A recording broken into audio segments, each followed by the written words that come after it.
आणि माझं असं म्हणणं आहे की आपण जगातली प्रत्येक आई 204 देशात रजिस्टर्ड, तर प्रत्येक आई आपलं स्वप्न बघत असते. आपण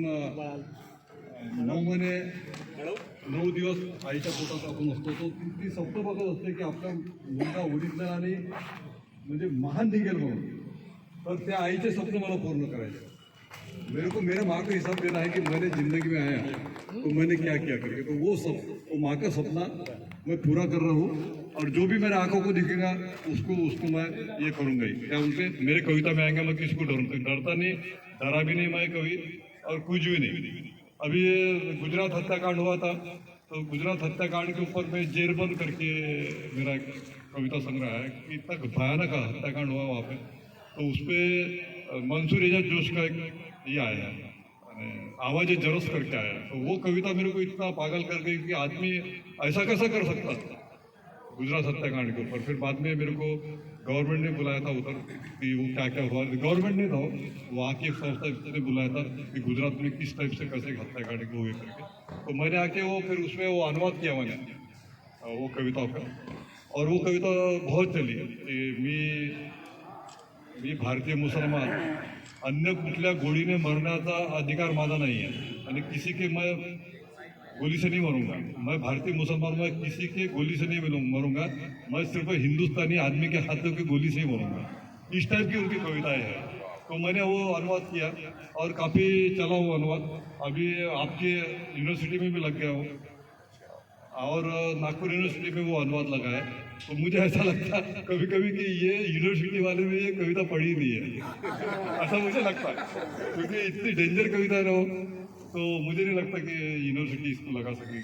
तो वो जेरबंद करके मेरा उर्दू का ये है, अनुवाद किया मैंने मराठी में। उर्दू का अक्सर उसका आवाज़ जरस है, आवाज़ जरस आपको जरस वो जब काफिला हाँ जाता है ना, कूच करता है, हाँ, तो जो बजाया जाता है उसको बोलते, जो आवाज़ अपने को आती है। घंटे को हाँ, तो मैंने रात दिन गुजारा उनके साथ में। और मेरा अभी कविता संग्रह है हे तर होणार होते, ये होना ही था करके एक कविता संग्रह भी आया अभी 5-6 दिन के पहले, तो वो मैंने उनको अर्पण किया है। क्या बात है, वाह, वाह। इसको एजाज जोश को अर्पण किया है। और मुझे जिंदगी में मुझे सच्ची कविता मंटो की लगी है। अरे क्या मंटो का मैं बहुत चाहने वाला हूँ। तो उनकी कविताएं कथाएं है, वो कथाएं दुनिया की हर भाषा में आई है। तो उनकी 32 कथा है, बिल्कुल छोटी छोटी कथा है, बिल्कुल 2-2, 3-3 लाइन की कथा है, वो मराठी में नहीं आई थी। तो उसको पाने के लिए मैं बहुत मेहनत किया, लेकिन मेरे को पूरी 32 कथा नहीं मिली। लेकिन बॉम्बे उर्दू टाइम्स के संपादक है, उनका ख्याल गया कि ये लोकराज जी जो कविता अनुवाद करते हैं, तो कथा अनुवाद करते हैं, ये 10 बार ही करते बोले। तो उन्होंने जहाँ पे मंटू जी की लड़कियाँ बम्बई आए हुए जिनके घर में उतरती है, उनको बताया कि क्या प्रॉब्लम है। वो लोकनाथ जी का देख लो बोले, वो बाधा तेरा कथा ये करते 32 कथा है बोले। तो वो सर बोले कि मेरे पास तो कथा है बोले 32 कथा नहीं, बोले उनसे कांटेक्ट करो। तो मंटू जी की जो लड़कियां हैं यदि बॉम्बे है तो उनके घर में उतरती है। तो उनका मुझे फोन आया कि लोकनाथ जी क्या बात है, बोले बहुत सालों से बोले आप बोले 12-13 ही कथा छाप रहे, बोले सर ये 32 कथा है लेकिन मिलती नहीं, मैं अब भी 5 मिनट में तुमको भेजता बोले। और उन्होंने मुझे वो 32 कविता भेजे। जब कोरोना का दूसरा दौर शुरू था और घर से बाहर निकलना बंद था, तो मैं सुबह 5 बजे एक चित्रकार के घर को जाता था अंधेरे में, और हम चित्र निकालते थे। तो 32 कथा पे 32 चित्र हमने निकाले कोरोना के काल में। सुबह जाता था और फिर रात को अंधेरा हुआ तो आता था। तो उसको अभी साहित्य अकादमी में मिला है, मेरे अनुवाद को मिला है महाराष्ट्र सरकार का। और अपने वो एक किया मैंने, और निदा फाजली का किया मैंने। निदा फाजली का भी एक किया, उसको भी साहित्य अकादमी मुझे मिला। निदा फाजली के जो मुक्तछन की कविता है, गजल नहीं मुक्तछन की, वो भी मैंने, वो तो 3 महीने किया है। और बहुत सारा दिमाग में है मेरे। तो अरे क्या है कैसा कि अभी मैंने अभी काफ़ी साल से मेरा काम शुरू है कि दुनिया की जो बेहतरीन कविता है वो मराठी में लाना करके। तो मुझे ऐसा लगता है कि मैंने पढ़ा और मेरे को इसको मैंने तो पढ़ा, लेकिन ये और लोगों ने पढ़ना चाहिए जब भी मैं कविता करता। मुझे कोई ऐसा बता के नहीं कर सकता यार ही कविता करून दे म्हणून, मैं उसका ये नहीं हूँ, मैं कोई गीतकार नहीं हूँ कि मुझे कोई बताएगा ना मैं गाने लिखूंगा। ऐसा मेरा दिल बोलेगा तब करूँगा, नहीं तो नहीं करूँगा। तो अभी मेरा दुनिया की कविता है उसमें, तो सबसे ज़्यादा तो बेहतरीन कविता सर मुझे लगी 420 कविता है। मैंने मैंने जो चुना है वो 420 ही चुना, ज्यादा किया था 500 के ऊपर, लेकिन मैंने बोला 420 अच्छा आंकड़ा है बोला ये। हाँ उसमें ही तो वो 420 कविता तो वो अभी आ रही हो, तो उसमें मैंने ज्यादा बोला तो मुझे बंद कर देना। तो वो अभी 420 कविता माणसाच्या भाषेत माझ्याशी बोल, मैंने आदमी के भाषा में मेरे से बात कर रहे तो साले चुपचाप रहे, ज्यादा बात नहीं करने तो वो कविता अभी आ रही है इसमें। तो मेरे को ऐसा लगा कि यानी मैं जब ये किया तो सबसे बेहतरीन कविता उर्दू में लिखी गई, ऐसा नहीं कि मैं यहाँ बैठा हूँ करके। और अफ्रीकन कविता बहुत बेहतरीन लिखी गई, अफ्रीकन कविता बहुत बेहतरीन है, क्योंकि अमेरिकन ये गोरे लोग हैं, तो गोरे क्या बोलते हैं, गोरे खींचते क्या है, तो उन्होंने बहुत अत्याचार किया उनको, तो जहाँ अन्याय और अत्याचार होता है वहाँ से बेहतरीन कविता निकलती है। हाँ बिल्कुल है ना, उसके लिए तो दुखी देखना पड़ता। और अभी मैंने 2 महीने पहले दुनिया के बहुत बड़े बड़े लोग थे, तो उनके ऊपर मैंने नोबल के बारे में बात हो रही थी उनकी, नोबल पुरस्कार कैसा मिलता क्या मिलता, तो उन्होंने क्या बोला, उनका ये था, उनका एक रीडिंग था उनका, बहुत अच्छे लोग थे, तो उनकी जो दुख देखता है बोले उसको नोबल दिखता ये मिलता।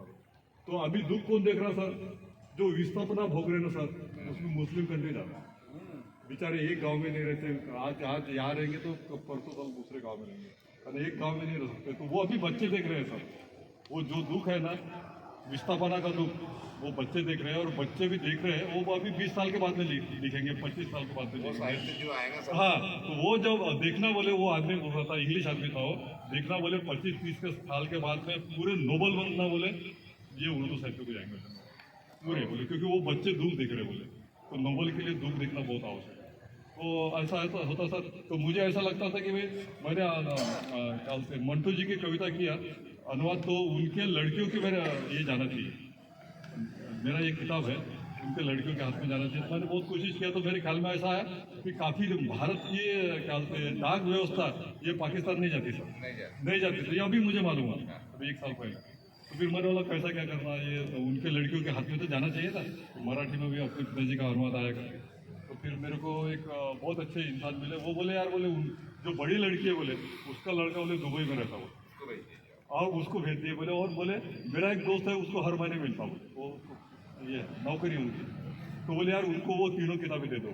तो मैं बॉम्बे गया, उनको तीनों किताबें दिया, और एक किताब उसको लड़के को दिया, और फिर बाद में 2 महीने के बाद में मेरे को वीडियो आया उनका, वो लड़के का, ये लोकनाथ जी बहुत हमको बहुत खुशी हो गई, बोले कि मराठी में ये अनुवाद हुआ है, बोले मैंने मेरे माँ को भी दिया बोले, और हमारे क्या बोलते हैं मौसी को, बड़ी माँ, हाँ खाला को भी दिया बोले, लोकनाथ जी बहुत खुश हो गए बोले, और उसका वीडियो मेरे पास में है, और मेरा किताब ऐसा रखा है, और मेरा कार्ड ऐसा रखा है, और वो मेरे से बात कर रहे हैं कि मुझे हमको मराठी तो नहीं आती बोले, लेकिन वो 32 कविता कथा है बोले, वो हमको अच्छी तरह से मालूम है।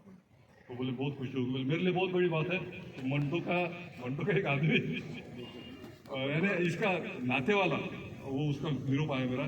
तो अभी सर वही अभी क्या हो गया, 2-4 बार में मैं बॉम्बे गया, 5-6 महीने में जाते रहता हूँ बॉम्बे को, तो मंटो जी यहाँ खाना खाते थे ना सर, वही कुर्सी में बैठ के मैं खाना खाता हूँ, आखिर मेरे को एक जन्म दिखा दिया।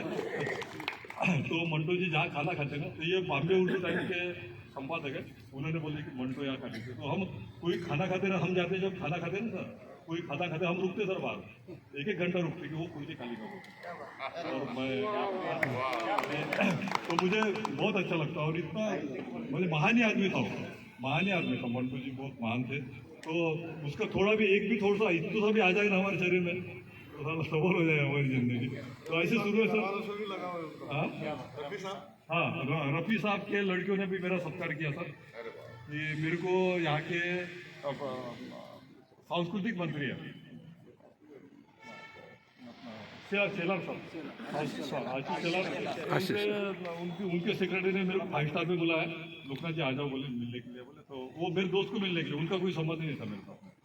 तो फिर वो बुलाया, तो वो शेलार सर ने उनको पूछा कि यार इधर आ जाओ, उसको सेक्रेटरी को बुलाया कि तू इधर आ जा, किधर मेरे तरफ, तो बोले नहीं, बोले नागपुर का एक कवि बुलाया, बोले मैंने वो आया, तो वो बोलने लगे कौन है, नहीं कवि बहुत अच्छा कवि करा, अरे तुझा आवडता कवि है तो मी भेटतो पण त्याला, वो ऊपर से नीचे आया, नीचे में आए, फिर मेरे को मिले तो बोले तुम बॉम्बे आते रहते क्या, मैंने बोला बॉम्बे मेरे को बहुत पसंद है, बोला तो बहुत प्यार करता, बोला लेकिन रहता, बोला मेरा गाँव चंद्रपुर है, बोला मैं रहता बोला होता कि बॉम्बे क्या ये नहीं छोड़ता बोला, तो बॉम्बे आके तुम क्या करते बोले, मेरे को शेलार सर ने पूछा।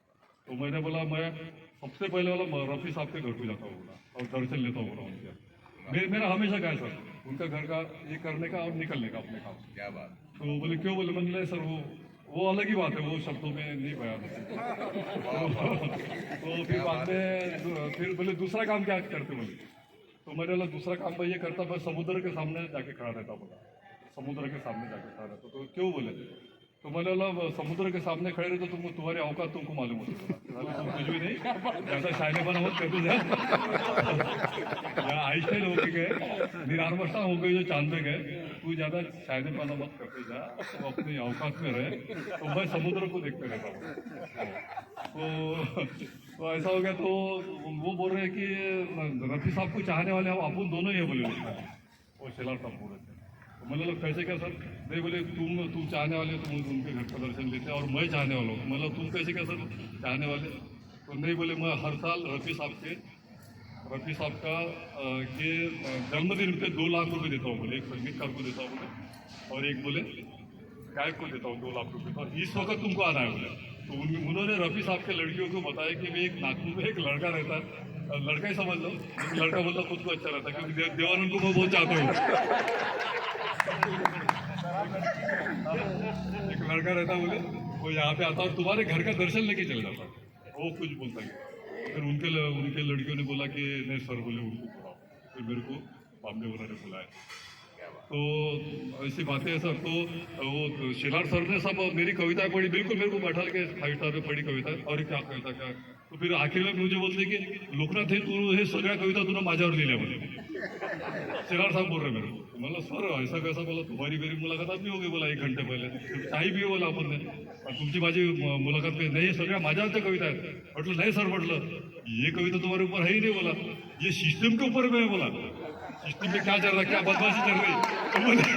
तो बोले लोकनाथ भी सिस्टमचा माणूस आहे म्हणजे। ऐसा है सर, ऐसा हंसते खेलते कविता होती है। और मुझे बहुत ये लगा कि, और सर मैं ऐसा कुछ छुपाता नहीं सर कविता में, और मेरा आम आदमी के मेरे ऐसा रहता, मेरा इच्छा ऐसी रहती सर कि तीसरे क्लास के आदमी को भी कविता समझना चाहिए, बच्चों को, छोटे बच्चों को भी कविता समझनी चाहिए। यदि उसको समझ नहीं रही तो क्या मतलब है। अभी एक ऐसी कथा है, कोई तो भी किसने तो भी कुछ भी लाया तो उसने पहाड़ी उठा के लाया। अब मैं नाम नहीं लेता किसी के, ऐसा पूरा ऐसा पहाड़ उठा के लाया उसने। उसको आदमी ने बोला कि भाई ये जड़ी बूटी लाने का। तो उसको समझा ही नहीं कौन सी जड़ी बूटी करके, तो समझने को ना वो समझा रहता तो बराबर एक तोड़ के वो लाया रहता कि लो सर, उसको समझने नहीं तो उसने पहाड़ी उठाया। तो मेरे को ऐसा बोलना है कि अपनी कविता बच्चों को समझना चाहिए, अपना विचार उसको समझाना चाहिए। और मुझे बहुत खुशी होती है सर, मैं मैट्रिक हूँ सर, मैं 10वीं क्लास ही पढ़ा हूँ सर, ज़्यादा पढ़ने का इच्छा नहीं हुई मेरी, मेरे को कुछ मेरे को ये पसंद नहीं आता था पढ़ना, क्योंकि क्या मेरा ऐसा अनुभव है कि पहली क्लास में गाय और माझी शाळा, गाय अजून माझी शाळा, पहली क्लास में वही निबंध सर, दूसरी क्लास में वही निबंध, तीसरी क्लास में वही निबंध, चौथी क्लास में वही निबंध, 5वीं क्लास में गाय और माझी शाळा मेरी स्कूल। और मतलब ये कोई शिक्षण है साला, कोई शिक्षण है। 6वीं में वही कविता, वही निबंध, 7वीं में वही निबंध, 8वीं में वही निबंध, 9वीं में वही निबंध। मैं तो मेरा दिल उठ गया था सर। और उस वक्त क्या हो गया था, 67 की बात है, आज भी चांद पे गया था सर, नील आर्मस्ट्रांग चांद पे गए थे। तो मेरे दिमाग में बहुत था कि लोग चांद पे जा रहे ना, माझी गाय माझी शाळा करून राहिला आपण, नया शिकाने को ना सर। ये आया है ना, ये आया, कितनी दुनिया बढ़ रही सर आगे। हमारे वक्त में HMV के रिकॉर्ड थी सर, बड़ी वाली HMV की रिकॉर्ड की, बाद में CD आई, बाद में कैसेट आई, बाद में अभी चिप आई, इतनी चिप में हजारों गाने रहते हैं। तो ऐसी बात है। तो ये दुनिया देख के मैं मेरी कविता करता हूँ। और मुझे ये मुंबई का सबसे अमीर आदमी कौन है, क्या नाम उसका, अंबानी क्या फंबानी कुछ तो भी है उसका नाम, तो वो अमीर आदमी है ऐसा बोलते वो, लेकिन उससे मैं अमीर हूँ सर, क्योंकि